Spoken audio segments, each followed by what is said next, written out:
Hi, in this one we're going to be going ahead with question 7 of our section 11 programming workbook. The question is titled Capitalize It. So the question says, many people do not use capital letters correctly, especially when typing on small devices like smartphones. In this exercise, you will write a function that capitalizes the appropriate characters in a string. A lowercase I should be replaced with an uppercase I if it is both preceded and followed by a space. The first character in the string should also be capitalized as well as the first non-space character after a full stop or period, exclamation mark, or a question mark. For example, if the function is provided with the string, what time do I have to be there? What's the address? Now you can see that the W is lowercase right here. The I is lowercase right here. And then after the question mark, the W is lowercase again. So the output for this should be what time I have to be there, wherein the first W is uppercase, the I is uppercase, and then the W after the question mark is uppercase. It says include a main program that reads a string from the user, capitalizes it using your function, and displays the result. So we basically want to make the string that's entered by the user grammatically correct according to certain rules. Let's get to PyCharm and understand this problem better and create a game plan to work this problem out. So here I've created a new project and I've set down certain capitalization rules according to the question. So the capitalization rules here are the first character of the string should be capital or uppercase. Each I with a space before and after it should be capital. And the first character after a full stop or period, exclamation point, and question mark should be capital. These are the three basic rules that our program needs to follow. And we also have our example input and output right here. So let's break this down and take this step by step. First off, let's take our user input. So let's call the user input, well, user input. Let's keep it simple. We use the input function, enter a sentence. Right? So we ask our user to enter a sentence, or maybe we could be a little kind and say, kindly enter a sentence. And once that's done, what we want to do is we want to analyze or we want to go through each and every character in the sentence. And also we need to work with their positions. So the best way to do this for now, or the easiest way to do this for now, would be to create a list. So let's call this string list, and that would be an empty list. To populate this list, we'll write a for loop, which would be for I in the user input. And then we'll simply string list dot append I, right? So if I print out string list here, just like that, and run it, and let's say we use this exact string. So I'm just going to copy this, paste it here. It says, like, it basically creates a whole list of each character as an item of this, well, string list. And as you see, spaces are also an item in the list. So now we can also tell if there's a space before and after an I, and we can easily change each and every character in this whole list, because as you could remember from our list sessions, that the list is a mutable data structure. So now here we have the WHAT, the space right here, and then we also have an I, which has a space before it and has a space after it. So we need to capitalize this. And then we also have a question mark right here, and then we have a W. So what we want to do here is we want to take each of these conditions one by one. So let's create our function, and from the last one we learned that we need to create our function before it's being called. So let's define a capitalize function, and the capitalize function simply takes an input, which is going to be our string list, right? Oh, not the string list, but we'll simply put the user input inside the capitalize function. So now inside the capitalize function, obviously you want to work with the user input. So what we'll do is we'll simply change the indentation of creating this list inside our capitalized function. So I simply just selected it and pressed the tab key to add this indentation so that all of this code now belongs to the capitalized function. The next thing that we want to do here, after we have our string list, is to apply all of these rules. So I'm just going to put this, make this lower right here so that we can see all of our rules clearly. Now, the first rule is that the first character of the string should be capital. So let's do that, right? So we've got our string list, capitalizing the first character of the string. Let's put that comment in. And then to do that, it's actually pretty simple. So we write string list at position 0, which is the first character, always needs to be capital. So equals string list at position 0 dot upper. That's as simple as that, right? So now if I print out string list here, you'll see that this W becomes an uppercase W. Let me just copy this, and then we'll call capitalize, and we'll put the user input as an input. And when we run it, paste that there. Now you can see that the W has been capitalized already, right? So we're done with one step. The next step is going to be to find an I, or the I's in this string that have a space before and after them. So let's write a loop for this. So capitalizing I's, yeah. So let's just make sure that we're always putting in appropriate comments so that we know what's going on in our program. Now here, let's just write for I in range len of our our string list. And then in this string list, first we want to check if the position I, if position I is equal to, well, I. So if string list at position I equals I, then what you want to do is you want to check if string list at position I minus 1. So let's say that right now the position is here in the loop, right? So now we're checking that if string list at position I minus 1, which is this position, equals a space, and string list at position I plus 1 equals a space, right? So this is position I minus 1 and this is position I plus 1.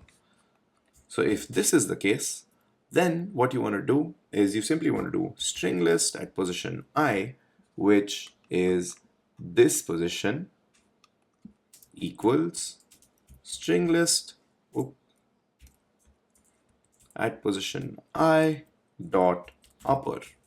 Pretty simple, right? So what we've done right here in this code is we've written a for loop which scans through the whole string, and once it finds an I, it'll stop here.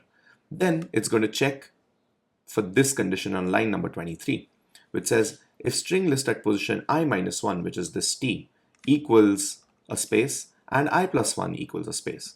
Now in this case the condition is false, so it just moves on and goes on to scan the list. Now once it finds this I, it sees that okay, at I minus 1 there is a space, and at I plus 1 also there's a space. So this condition becomes true. And since this condition becomes true, what you want to do is you want to go to string list position I, which is this current position, and then simply use the upper function to change that to uppercase.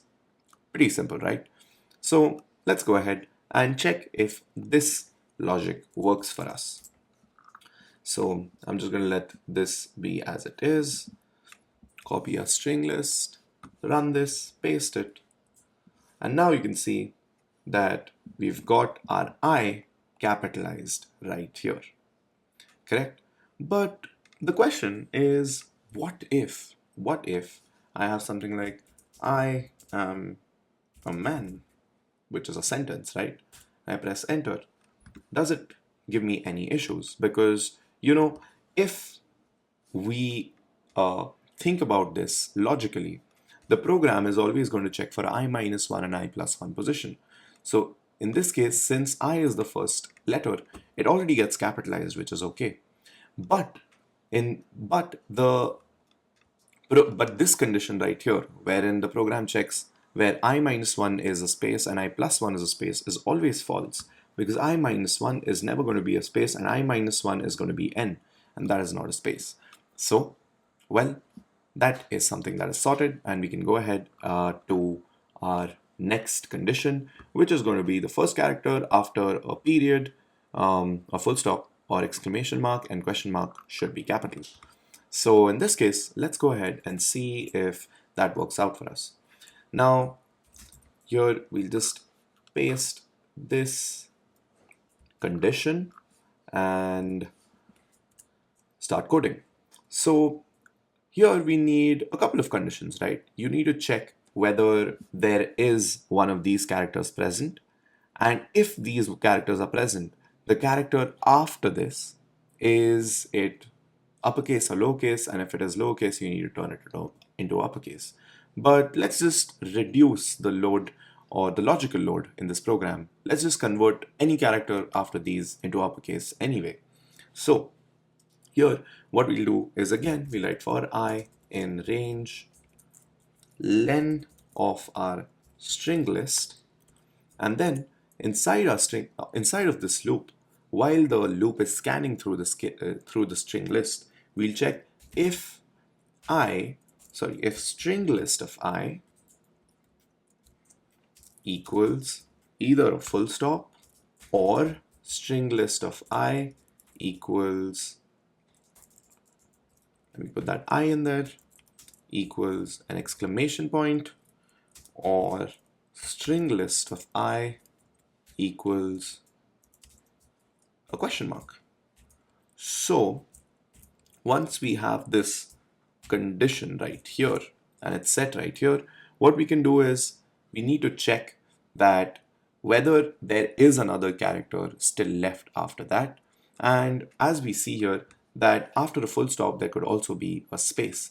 So let me just show that to you. I'm just going to comment this out, run this, paste this right here, but we don't really want this. What we want is the first example that we took. So that would be this one. And once I copy that and paste it here and press enter, we've got this whole thing right here. So we have our I capitalized, but what we're working on now is after a question mark, if we have a space, then we need to account for that space. Or if we have an alphabet, then we need to account for that alphabet, right? So we need to convert this W into an uppercase W. So to do that, let's continue our code. As of now, we're simply scanning through the list of characters of that string that's entered by the user using our for loop. And then we've just put a condition that if the program finds, or if position I is a full stop or a period, an exclamation point or a question mark, then what you want to check is if I plus 1, so string list at position I plus 1 equals a space,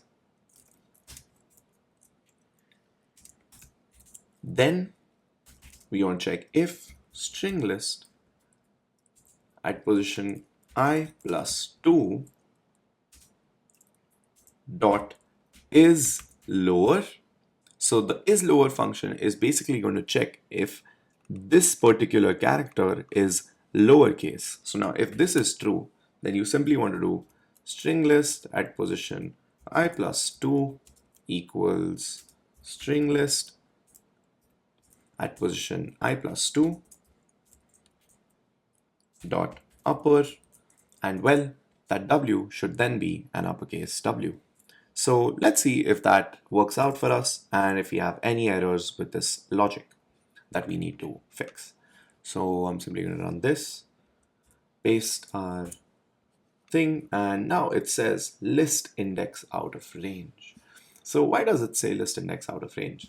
So In this case, what's happening is maybe we have a space here, or well, it's always going to check that after this, if you don't have any more characters left, it's going to check for, the list's length plus one.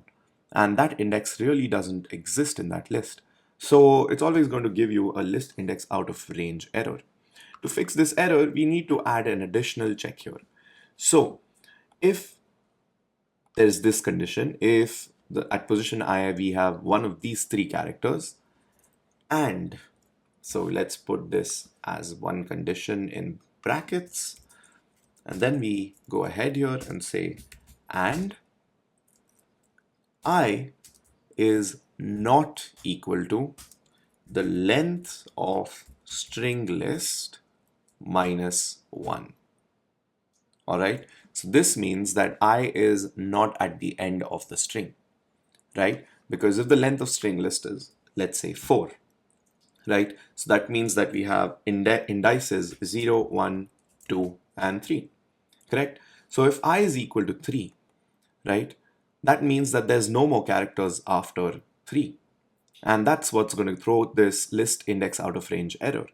So that's why we add this check which says if I is not equal to the length of string list minus 1, and here the minus 1 comes outside, correct? So the length of string list, and you negate that with 1, so, or subtract that with 1. So now if I run this, obviously this is going to give me an error. Once I run this, paste our sentence. Now let's see if the W has been capitalized, and that's exactly what has happened. So, well, here you have it. Your program's ready. Let's try this with a couple of inputs. So a sentence here would be, it is a good day for me to go running. Let's put an exclamation point, and then let's put a space and also type something like, I am going to go running and I will carry a bottle of water with me. Exclamation point, cheers. And let's make the C capital, the C lowercase. So now here what should happen is we should get a capital I right here for it, a capital I again here, a capital I again here, and then a capital C here. Let's see if that works out for us. Once we run that, we get an I right here, and then we get a capital I again somewhere in between right here, and then finally we're looking for a capital C for the cheers, and that's right here. Perfect. So now that our logic is pretty much watertight, there's definitely some more flaws in this whole logic, but according to what the program asks us, we've already delivered that. So let's finally format this whole list into a string. So to do that, let's create a new string. Let's call it final string, or let's call it corrected string, equals. As of now, we'll keep it an empty string. Let's write a for loop for I in string list. We want corrected string equals corrected string plus I. So since all of these are strings, they're simply just going to concatenate with each other and make a final string. So if I simply print corrected string here, you'll see that that creates one whole sentence. Yep, that's right there. So it says what time do I have to be there, what's the address with the correct punctuation or the correct capitalization. Awesome. So we have our corrected string right here. Don't need this print statement anymore. Neither do we need the corrected string print statement. All we need to do is at the end of this function, we need to return this corrected string, and then out here, what we want to do is we want to print the corrected string. So corrected sentence is going to be whatever the capitalized function outputs with the user input as a parameter. So let's add that in again, press enter, and now it says the corrected sentence is right here, which is the final correct answer. So this was by far one of the most complicated programs that we've been into, and I'm sure that a lot of you might have questions and doubts on this. Nevertheless, you can always put them down in the comment section, and my team or I will help you out ASAP and in the best way possible, as always. So just take care and have fun, and I'll see you in the next one.